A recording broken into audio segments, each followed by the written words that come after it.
பிரியமானவர்களே, உங்கள் அனைவருக்கும் என் அன்பார்ந்த வணக்கம். கர்த்தருடைய கிருபையினாலே இவ்வேளையிலே அவரை துதிக்க, அவருடைய நாமத்தை நினைத்து, அவருடைய சத்திய வார்த்தைகளை நாம் தியானிக்க இந்த நேரத்தை கொடுத்த தேவாதி தேவனுக்கு நன்றியோடு கூட துதி, கன, மகிமை எல்லாம் செலுத்துகிறேன். அது மாத்திரமல்ல, இந்த நாளையும் கூட ஆயுசு நாட்களாய் கூட்டி கொடுத்த என் தேவனை நான் நன்றியோடு கூட துதிக்கிறேன். இந்த நாளுக்கு ஏற்ற நிம்மதியும் சமாதானத்தையும் சந்தோஷத்தையும் அவர் நமக்கு கொடுத்து, நம்மை மகிமையினாலும் இரக்கங்களினாலும் முடிசூட்டி, அவருடைய வல்லமுள்ள கரங்களினாலே ஏந்தி பரிசுத்தப்படுத்தி உங்கள் அனைவரையும் பாதுகாத்து ரட்சிப்பாராக. அவருடைய கிருபை எப்பொழுதும் சதா காலங்களிலும் உங்கள் அனைவரோடு கூட நிலைத்திருந்து வழிநடத்துவதாக. இதோ இந்நாளிலே கர்த்தர் நமக்காக கொடுக்கப்பட்டுள்ள வார்த்தை என்ன என்று பார்ப்போமா? சங்கீதம் 71 அதிகாரம் 3வது வசனத்திலே, நான் எப்பொழுதும் வந்தடையத்தக்க கண்மலையாயிரும், நீரே என் கண்மலையும் என் கோட்டையுமாயிருக்கிறேன். ஆமாம், நாம் சோர்வடையும் நேரங்களிலே, வியாதிப்படும் வேளைகளிலே, துக்கப்படும் சமயங்களிலே அவரை நாம் நோக்கி பார்க்கிறோம். ஆண்டவரே, இந்த வியாதியிலிருந்து எனக்கு விடுதலை கொடும், இந்த போராட்டத்திலிருந்து எனக்கு நிம்மதியை கொடும், இந்த விதமான சூழ்நிலையை மாற்றும் என்று நாம் அவருடைய புகலிடத்தை தேடி போகும் பொழுது அவர் நமக்கு கண்மலையாய் இருக்கிறார்.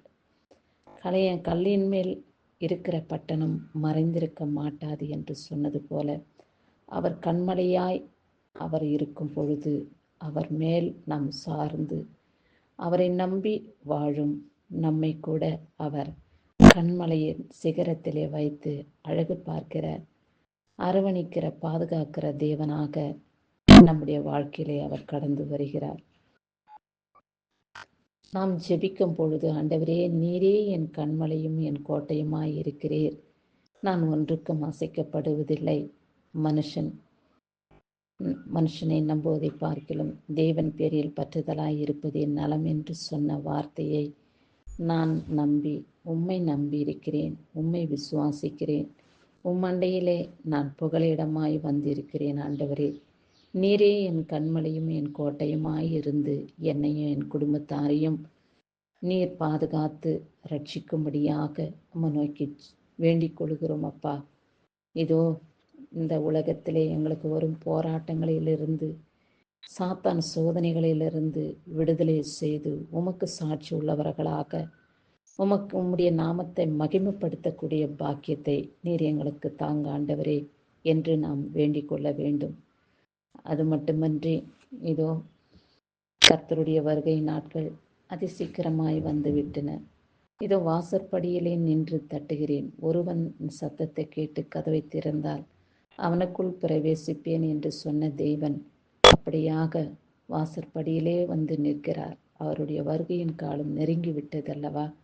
அப்படியாக அவர் சொன்ன நல்ல வழிகளிலே, அவர் நமக்கு கற்பித்த போதனையிலே நாம் நடந்து வர பரிசுத்த ஆவியானவர் நமக்கு உதவி செய்ய வேண்டும்.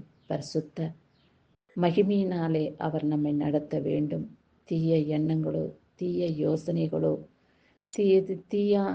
கர்த்தருக்கு பிரியமில்லாத செயல்பாடுகளோ நாம் செய்யாதபடி நாம் கர்த்தருக்கு இயேசு கிறிஸ்துவின் மகிமுள்ள நாமத்தினாலே கண்மலையின் மேல் நிறுத்தப்பட்டிருக்கும் அவருடைய மகிமையின் கரங்களை பிடித்து கொண்டு வாழ்க்கை பயணத்தை நாம் கடந்து வருவோம்.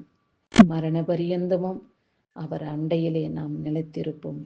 கொஞ்ச காலம் மாத்திரம் கனி கொடுத்து விலகி போகிற ஆத்துமாக்களாய் நாம் இராதபடி, கர்த்தர் நம்மை அழைக்கும் நாள் வரைக்கும் அவருடைய பந்தியிலே சேர்ந்து அவரோடு கூட இணைந்து அவருடைய மகிமையை பெற்றுக்கொண்டு அவருடைய ராஜ்யத்திலே பிரவேசிப்போம்.